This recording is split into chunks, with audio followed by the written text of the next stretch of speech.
जय हिंद, वंदे मातरम। दोस्तों, बहुत बहुत स्वागत है आप सभी का न्यूज इंडिया में। और अभी तक आपने इस वीडियो को लाइक नहीं किया तो लाइक कर लीजिए, और चैनल पर नए हैं तो चैनल को सब्सक्राइब कर लीजिए, साथ में बेल आइकन भी प्रेस कर लीजिए और वीडियो को ज्यादा से ज्यादा शेयर कीजिए। और आप किस राज्य शहर से न्यूज को देख रहे हैं कमेंट में जरूर लिखें। तो चलिए बढ़ते हैं खबरों की ओर। जी हाँ, आपको बता दें कि हिमाचल प्रदेश में विधानसभा चुनाव के बाद कांग्रेस नेता मुख्यमंत्री पद की लॉबिंग में जुट गए हैं और दिल्ली की दौड़ लगा रहे हैं। ऐसे में कांग्रेस अध्यक्ष प्रतिभा सिंह का नाम भी मुख्यमंत्री पद की दौड़ में शामिल है। उनके समर्थक उन्हें मुख्यमंत्री बनाने की वकालत कर रहे हैं। बता दें, हिमाचल की 68 विधानसभा सीट पर 12 नवम्बर को वोटिंग हुई थी। वहीं 8 दिसंबर को मतगणना के साथ ही नतीजे आएंगे। इस बीच मुख्यमंत्री के चेहरे पर हर किसी की निगाहें टिकी हुई है।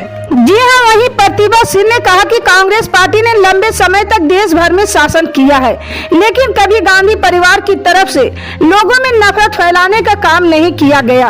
मौजूदा भाजपा सरकार देश में नफरत फैलाने का काम कर रही है और राहुल गांधी इसी नफरत को खत्म करने के लिए भारत जोड़ो यात्रा में डटे हुए हैं। जी आपको बता दें कि त्रिपुरा के सिपाही जाला जिले में मार्क्सवादी कम्युनिस्ट पार्टी और भारतीय जनता पार्टी के कार्यकर्ताओं के बीच झड़प में कथित संलिप्तता को लेकर 4 लोगों को गिरफ्तार किया गया है। पुलिस ने बृहस्पतिवार को ये जानकारी दी। बुधवार को चारीलाम में माकपा और भाजपा कार्यकर्ताओं के बीच हिंसक झड़प हुई थी। इस हिंसक झड़प में 75 वर्ष शहीद मियां की मौत हो गई, जबकि सुरक्षा कर्मियों समेत 20 अन्य घायल हुए थे। कई घायलों को अगरतला के एक सरकारी अस्पताल में भर्ती कराया गया है। एक पुलिस अधिकारी ने कहा कि दोनों दलों के समर्थकों समेत 4 लोगों को गिरफ्तार किया गया है। इस घटना के सिलसिले में 3 प्राथमिकियां दर्ज की गई तथा बाकी आरोपियों को शीघ्र ही गिरफ्तार किया जाएगा। जी आपको बता दें कि भारतीय किसान संघ की ओर से अपनी विभिन्न मांगों को लेकर 19 दिसंबर को नई दिल्ली के रामलीला मैदान में किसान गर्जना रैली आयोजित की जाएगी, जिसमें देश भर के 550 जिलों से किसान दिल्ली में हुंकार भरेंगे। इस दौरान हड़ौती से भी 500 और चित्तौड़ प्रांत से 1000 बसें दिल्ली पहुंचेगी। ये जानकारी गुरुवार को आयोजित प्रेस वार्ता में भारतीय किसान संघ के पदाधिकारियों ने दी है। इस दौरान आंदोलन की पोस्टर का विमोचन भी किया गया है। जी हाँ, उन्होंने बताया कि देश भर के किसान फसलों के लाभकारी मूल्य की मांग को लेकर दिल्ली के रामलीला मैदान में जुटेंगे। लागत के आधार पर लाभकारी मूल्य की मांग को लेकर भारतीय किसान संघ अपने स्थापना काल से ही आंदोलन कर रहा है। सरकारों के द्वारा इस दिशा में किए गए प्रयास किसान की दुर्दशा के मुकाबले नाकाफी है।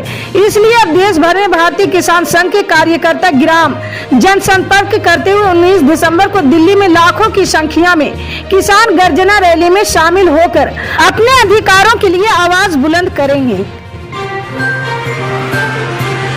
जी हाँ, आपको बता दें कि दिल्ली शराब घोटाले की जांच की आंच अब तेलंगाना तक पहुंच गई है। ईडी की इस जांच में प्रदेश के सीएम केसीआर की बेटी और टीआरएस एमएलसी की कविता पर भी शिकंजा कसता दिख रहा है। हालांकि घोटाले में नाम आने के बाद उन्होंने गुरुवार को कहा कि वे किसी भी जांच का सामना करने के लिए तैयार है। जी हाँ, वहीं कविता ने ईडी के आरोपों को खारिज करते हुए केंद्र सरकार पर साजिश करने का आरोप लगाया है। उन्होंने चुनौती देते हुए कहा कि अगर पीएम नरेंद्र मोदी में हिम्मत है तो वह उन्हें और अन्य नेताओं को दोषी साबित कर जेल में रखें। जी हाँ, आपको बता दें कि उत्तर प्रदेश में 2 विधानसभा और 1 लोकसभा सीट पर उपचुनाव होना, इसको लेकर सभी राजनीतिक पार्टियां तैयारियों में जुटी है। आरोप प्रत्यारोप का दौर भी जारी। इस बीच अखिलेश यादव ने जमकर बीजेपी पर निशाना साधा है। उन्होंने कहा कि पुलिस का डर दिखाया जा रहा है। जो लोग सरकार में है वो कानून का सम्मान नहीं करते। हम संविधान के दायरे में हैं। जिनके लिए लड़ रहे हैं वे इसे नहीं मानते हुए माफी भी मांगते हैं, तो क्या आजम खान के दिन वापस आ पाएंगे? जी हाँ, वहीं समाजवादी पार्टी के सुप्रीमो ने कहा कि ये जो 2 डिप्टी सीएम हमें माफिया कहते हैं वो खुद सीएम बनना चाहते हैं। हमारा फिर ऑफर है कि 100 विधायक लाओ, सीएम बन जाओ।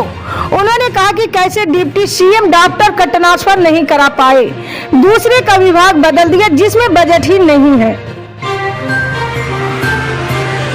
जी हाँ, आपको बता दें कि उत्तर प्रदेश नगर निकाय चुनाव 2022 से पहले कांग्रेस यूपी में खुद को मजबूत करने में जुटी है, जिसके चलते यूपी में भारत जोड़ो यात्रा से माहौल बनाने की कोशिश है। यूपी में भारत जोड़ो यात्रा का आगाज 5 जनवरी से होगा और ये 20 जनवरी तक चलेगी। भारत जोड़ो यात्रा से लोगों को नफरत भुलाकर एकता का संदेश दिया जाएगा। ये हर जिले में निकाली जाएगी, इसके रूट को अंतिम रूप दिया जाएगा। जी हाँ, कांग्रेस के पूर्व राष्ट्रीय अध्यक्ष एवं सांसद राहुल गांधी 7 सितंबर से भारत को एकजुट करने और मजबूत करने के लिए भारत जोड़ो यात्रा शुरू किया है। ये यात्रा कन्याकुमारी से कश्मीर तक जाएगी। भारत जोड़ो यात्रा से बढ़ती कट्टरता को खत्म करने, बेरोजगारी और सामाजिक असमानताओं के विरोध में निकाली जा रही है, जो देश के 12 राज्य एवं 2 केंद्र शासित प्रदेशों से गुजर रही है। लेकिन अब कांग्रेस ने नगर निकाय चुनाव 2022 से पहले उत्तर प्रदेश के सभी जनपदों में भारत जोड़ो यात्रा निकालने का फैसला किया है। जी हाँ, आपको बता दें कि भारत जोड़ो यात्रा के दौरान मध्य प्रदेश में कांग्रेस के वरिष्ठ नेता जयराम रमेश ने गुरुवार को केंद्रीय मंत्री ज्योतिरादित्य सिंधिया पर बड़ा हमला बोला है। उन्होंने कहा कि ज्योतिरादित्य सिंधिया कैबिनेट मंत्री बनना चाहते थे और सफदरगंज स्थित 27 नंबर बंगले में रहना चाहते थे, इसलिए वे कांग्रेस छोड़कर भारतीय जनता पार्टी में शामिल हुए हैं। जी हाँ, वहीं जयराम रमेश ने कहा कि पीएम मोदी की नीयत और नीतियों के कारण भारत के टूटने की संभावना बन गई है, जिसमें आर्थिक विषमताएं, सामाजिक ध्रुवीकरण और राजनीतिक तानाशाही की वजह से भारत के टूटने की संभावना बढ़ी है।